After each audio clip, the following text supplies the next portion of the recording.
सवाल जवाब का सत्र लगातार चल रहा है। लोग सवाल लगातार पूछ रहे हैं, लगातार लोगों के जवाब दिए जा रहे हैं। कमेंट बॉक्स में आप सवाल पूछते रहिए, हम जवाब देते रहेंगे अगले वीडियो में।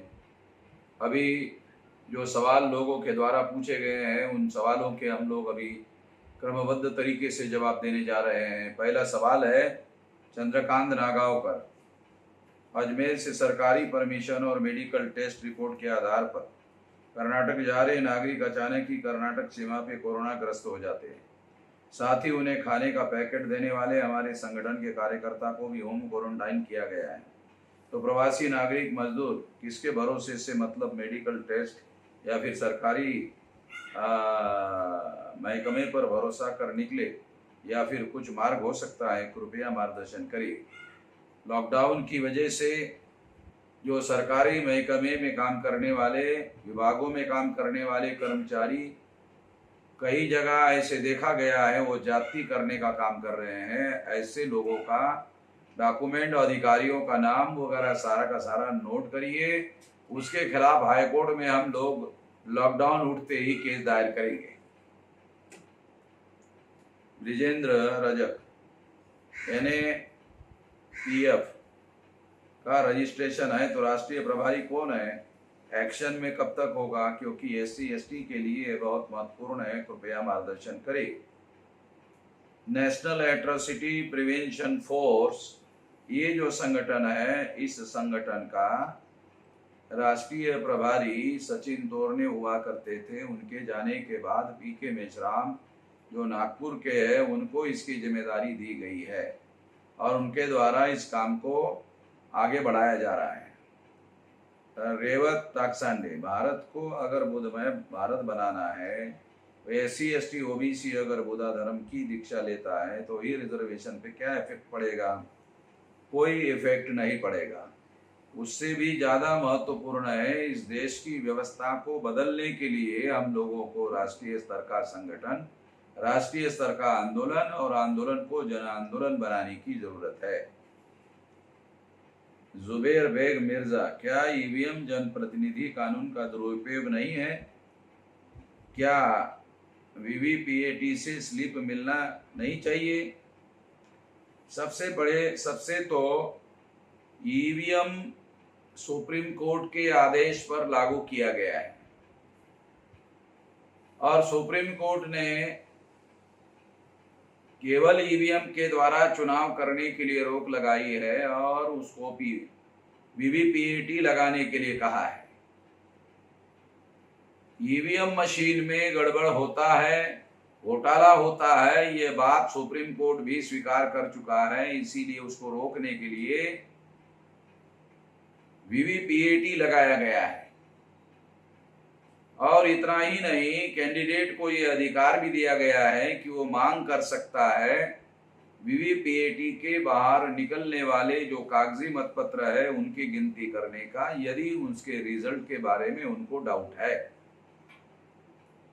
मगर कांग्रेस और बीजेपी और कांग्रेस ने मिलकर जो षड्यंत्र किया, उस षड्यंत्र की वजह से ये खेल उन्होंने मिलजुल कर फेल किया है। इसका सारा डॉक्यूमेंट्री एविडेंस मेरे पास है और उसके आधार पर हमने सुप्रीम कोर्ट में केस दायर किया हुआ है।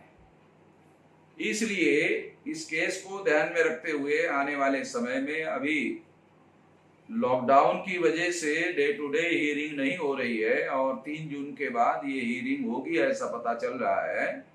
तो ये केस हियरिंग के लिए आएगा। जो हमने रिवीजन पिटीशन दाखिल किया है उसके रिजल्ट के बाद कुछ बातें पता चलेगी। रामदेव शाह, क्या 18 को जेल भरो आंदोलन होगा जब लॉकडाउन नहीं खुलेगा? लॉकडाउन अगर नहीं खुलेगा तो 18 को जेल भरो आंदोलन करने के लिए कई दिक्कतें आ सकती है। इसलिए कल के प्रधानमंत्री के संबोधन के बाद लॉकडाउन जारी रहेगा ऐसी जानकारी उपलब्ध हुई है। इसलिए 18 तारीख का जेल भरो आंदोलन के बारे में हम जल्दी ही समीक्षा करेंगे कि दूसरा आंदोलन का क्या रूप हो सकता है। मगर एक भयंकर बात अभी जो हमारे सामने है वो लेबर लॉज को चेंज करने की और गरीब और मजदूरों को जो घरों में है जिनको रोजगार नहीं मिल रहा है उनके खाने पीने की। तो हमने आंदोलन में जो फूड कॉरपोरेशन ऑफ इंडिया के गोदामों में फूड कॉरपोरेशन ऑफ इंडिया का जो कैबिनेट मिनिस्टर उनके द्वारा ये बयान दिया गया है कि 1.5 साल तक हम सारे देश के लोगों को अन्न सप्लाई कर सकते हैं, तो गरीबों को और मजदूरों को जिनको रोजगार नहीं मिल पा रहा है उन लोगों को जरूर उनके गोदामों से अनाज दिया जाए। ये इसके लिए भी जेल भरो आंदोलन था और उस आंदोलन में ये लेबर लॉज को भी हमने शामिल किया था। ज्यादा से ज्यादा तेजी से मजदूरों को अपने गांव में पहुंचाया जाए, इस बात को केंद्र सरकार ने स्वीकार किया है और दिल्ली के पुलिस कमिश्नर ने भी हमारे लोगों को ये बात कही है। तो इसलिए हम आर्य आंदोलन का मजदूरों को गांवों को पहुंचाने के लिए ज्यादा से ज्यादा ट्रेनें चलाने का मामला केंद्र सरकार ने हमारे आंदोलन के दबाव में स्वीकार किया है। एक तो केंद्र सरकार का हम धन्यवाद देते हैं और जो मजदूर अभी भी सड़कों पर चलते हुए दिखाई दे रहे हैं उनको अपने अपने इलाके के अधिकारियों को आदेश देकर उनको वहां रोका जाए और वही जो जिला प्रशासन है वहां उनके गाड़ी का प्रबंध करे और उनको अपने गांव में या नजदीक के रेलवे स्टेशन पर पहुंचाकर श्रमिक गाड़ियों में उनको बिठाया जाए। उनको पैदल चलने से हर हालत में रोका जाए क्योंकि हजारों मजदूर पैदल चलने से भूखे पेट मर रहे हैं और इस बात को देखा नहीं जा पा रहा है, इतना भयंकर मामला हो रहा है। तो ये सारी बातें हैं, इसको लेकर के हम 18 तारीख के आंदोलन की समीक्षा कर रहे हैं और जल्दी ही आज या कल हम आपको इसके बारे में जानकारी बताएंगे विस्तार से। लेबर कानून जो अभी बनाया है उसके बारे में जानकारी देना सर। तो जो लेबर कानून है उसमें 3 साल तक स्थगित किए गए हैं। ये लेबर कानून 1942 को जब बाबा साहब आम्बेडकर लेबर मिनिस्टर बने थे तब बनाए हुए हैं। लेबर लोगों के हक अधिकार के लिए बनाए गए हैं और उसको बीजेपी के सेंट्रल गवर्नमेंट ने 3 साल तक जो स्थगित किया है ये धोखेबाजी की बात है। ये 3 साल तक स्थगित का मामला नहीं है। जब विदेशी कंपनियों के साथ एग्रीमेंट होगा तो वो कोई 3 साल के लिए थोड़ी होगा और उस एग्रीमेंट में जब इस बात को स्वीकार किया जाएगा वो 3 साल के लिए नहीं होगा, परमानेंट होगा। इसलिए इस बात को माना नहीं जा सकता और इसके विरोध में कोई आंदोलन जरूर किया जाना चाहिए। उसकी हम लोग जल्दी ही समीक्षा करेंगे।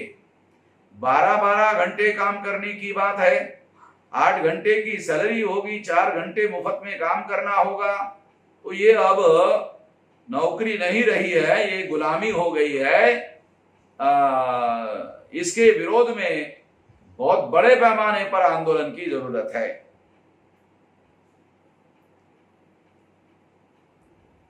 चंद्रशेखर दास बहुजन क्रांति मोर्चा पटना बिहार। पूरे मूल निवासी समाज के मजदूर को बर्बाद कर दिया है, पूंजीपतियों के अधीन कर दिया है।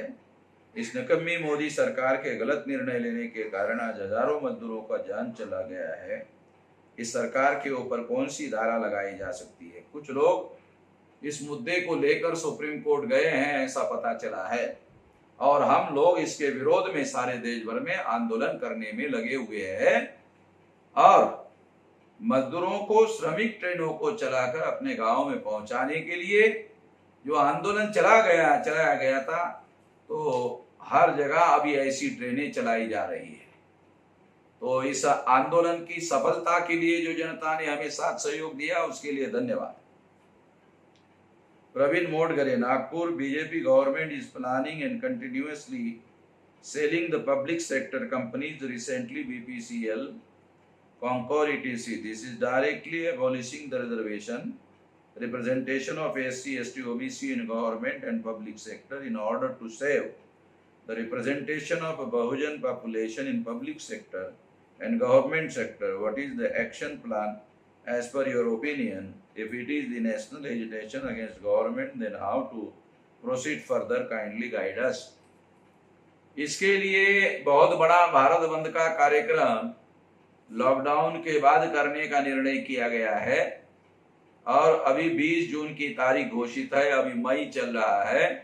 संभवतः ये तारीख चेंज करनी होगी और इसमें जुलाई में संभवतः ये करना होगा, क्योंकि ऐसे आंकड़े आ रहे हैं कि जून और जुलाई में कोविड-19 कोरोना वायरस का प्रकोप भारत में बहुत बड़े पैमाने पर बढ़ने वाला है और सरकार पूरी तरह से विफल होने वाली है। ऐसे सिचुएशन में हम लोगों को बहुत खबरदारी से एक्शन लेना जरूरी होगा।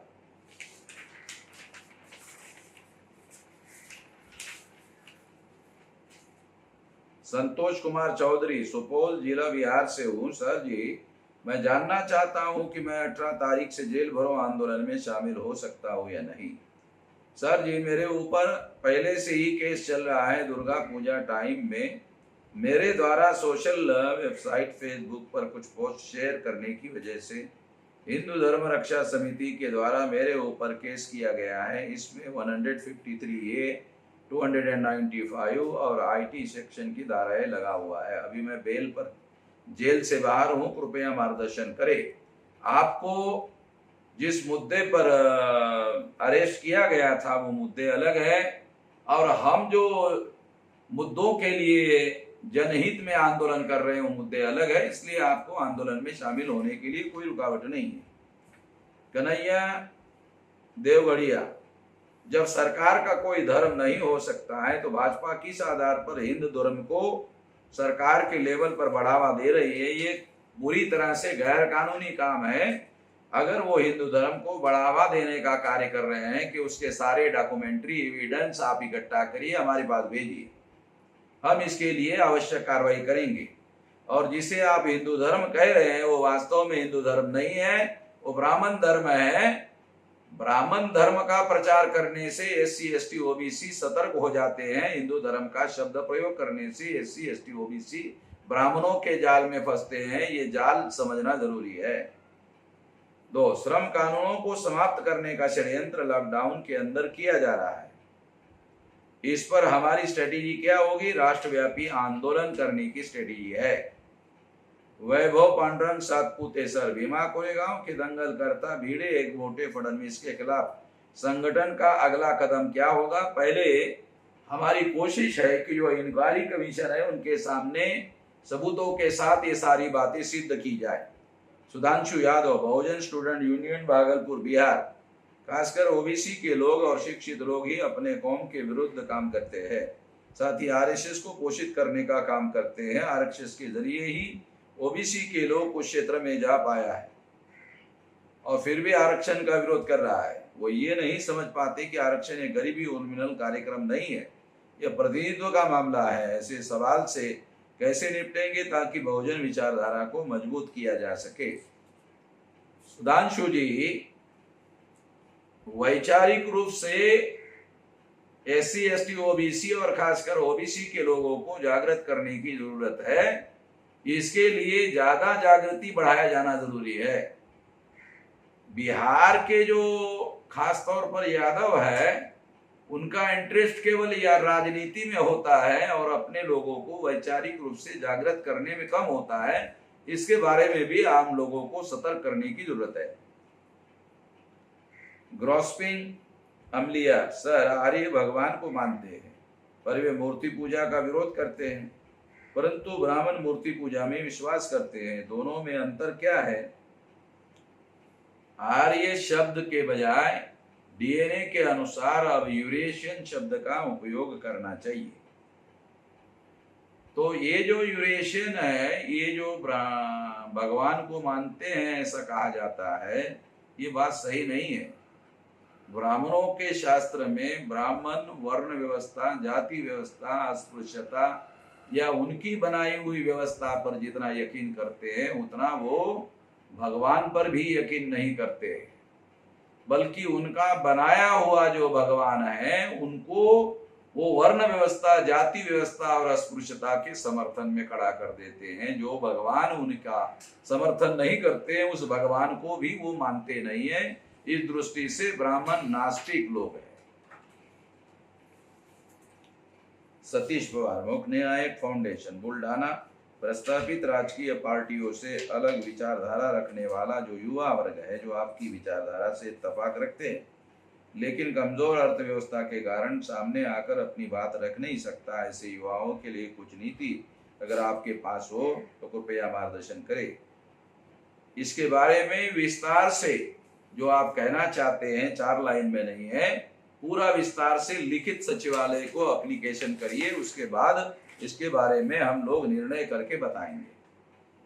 शिव कुमार वसंदे, सर अब ट्रेन चली है और उसमें भी किराया लिया जा रहा है मजदूरों से। अब तो मजदूरों के पास पैसे नहीं है, जिसके पास पैसे हैं वही लोग ट्रेनों में आ रहे हैं, और जो बिल्कुल भूखे मर रहे हैं, जिनके पास पैसे नहीं है, वह तो अपने घर पहुंच ही नहीं पाएंगे।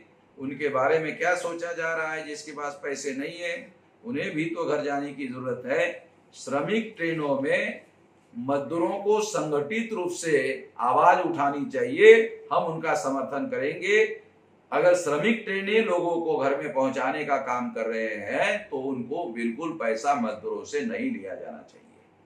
अक्षर कुमार, सर भारतीय मजदूरों को गुलामों से भी बदतर अमानवीय व्यवहार किया जा रहा है। देश भर के भारतीयों में ब्राह्मण सत्ता के खिलाफ आक्रोश और गुस्सा, संतोष है। इस असंतोष को जन आंदोलन में परिवर्तित करके आजादी का आंदोलन नहीं किया जा सकता।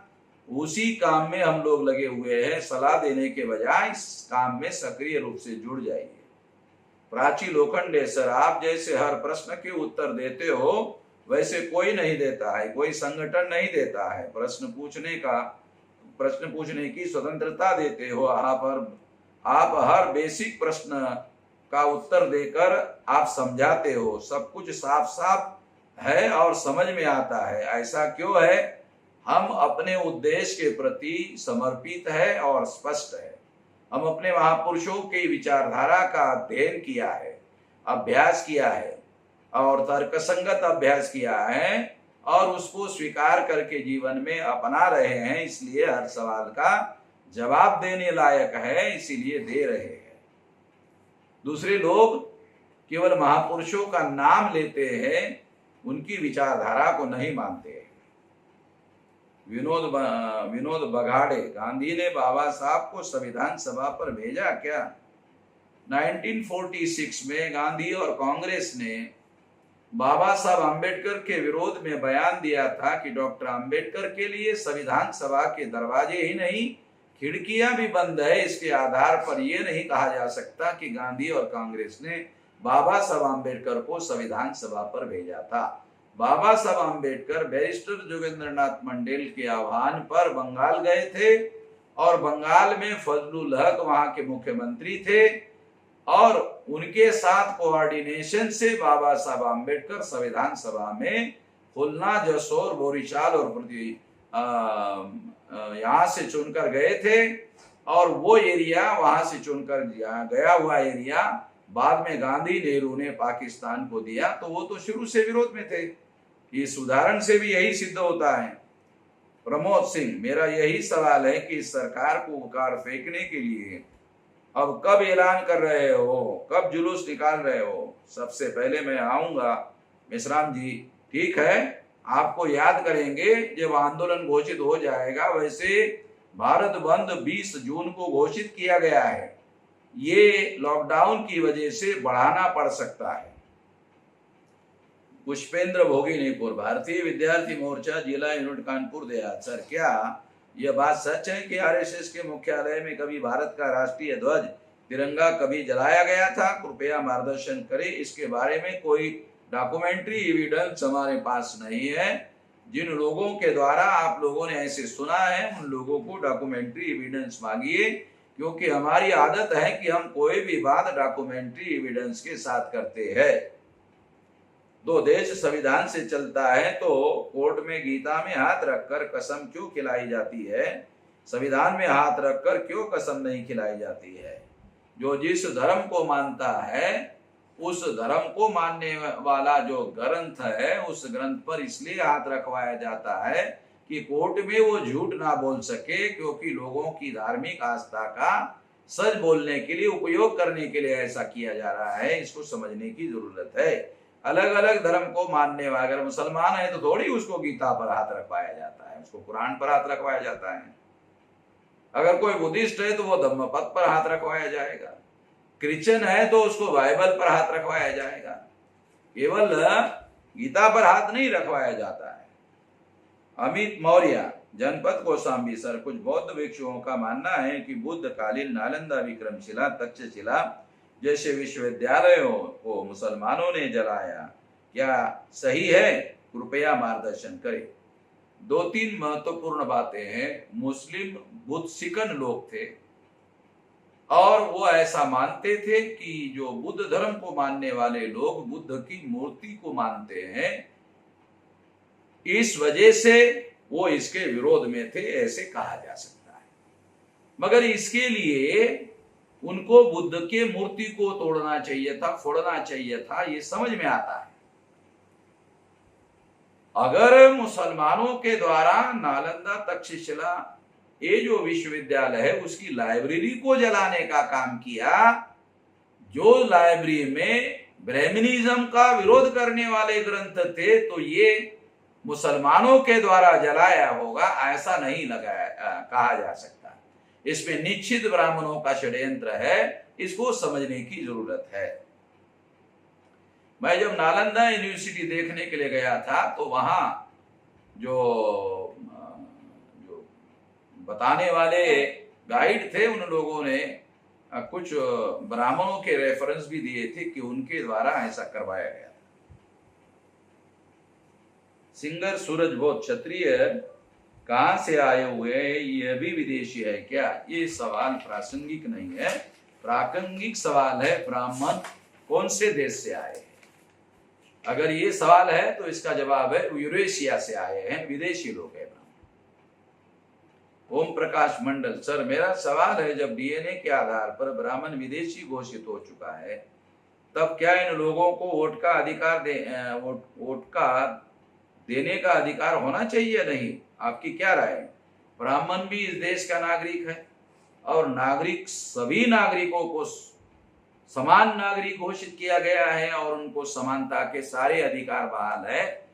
ये संविधान ने दिए हुए अधिकार है, इसलिए इसका विरोध नहीं किया जा सकता, उसका समर्थन किया जाना चाहिए।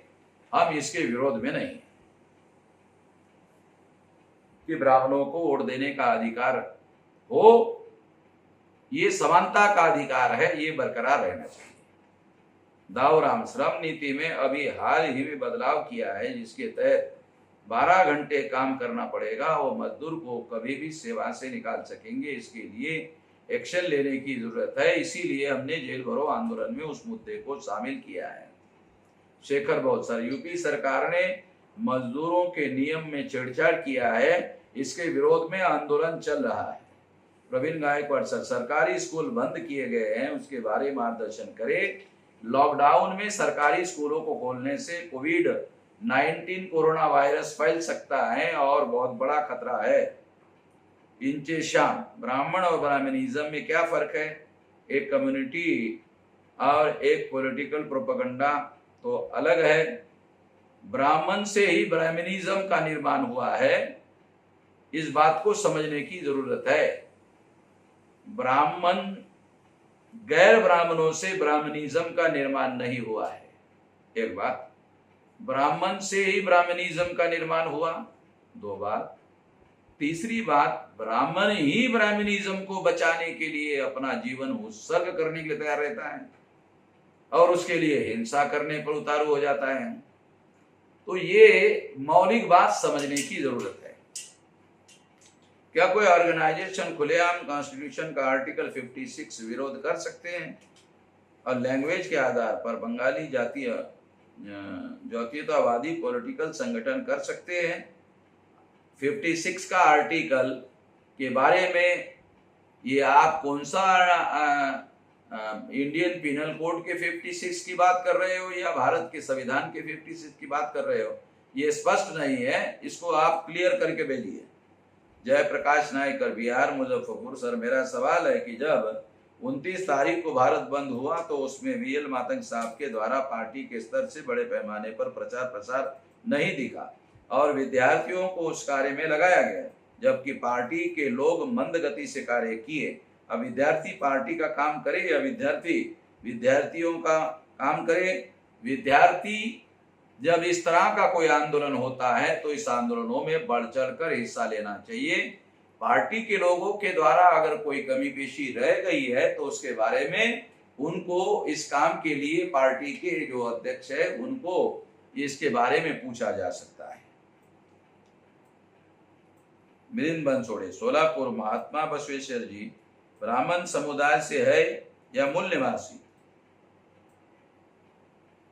बसवेश्वर जी की जो बहन थी उस बहन का नाम नागाई था और उसके बहनोई का नाम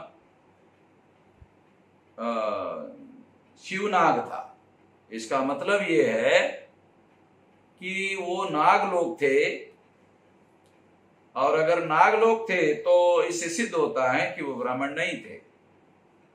मगर ब्राह्मण हर महान आदमी को ब्राह्मण घोषित करते हैं और ऐसा करने के पीछे उनका मकसद होता है कि वो सारा आंदोलन अपने अंदर समाहित करे।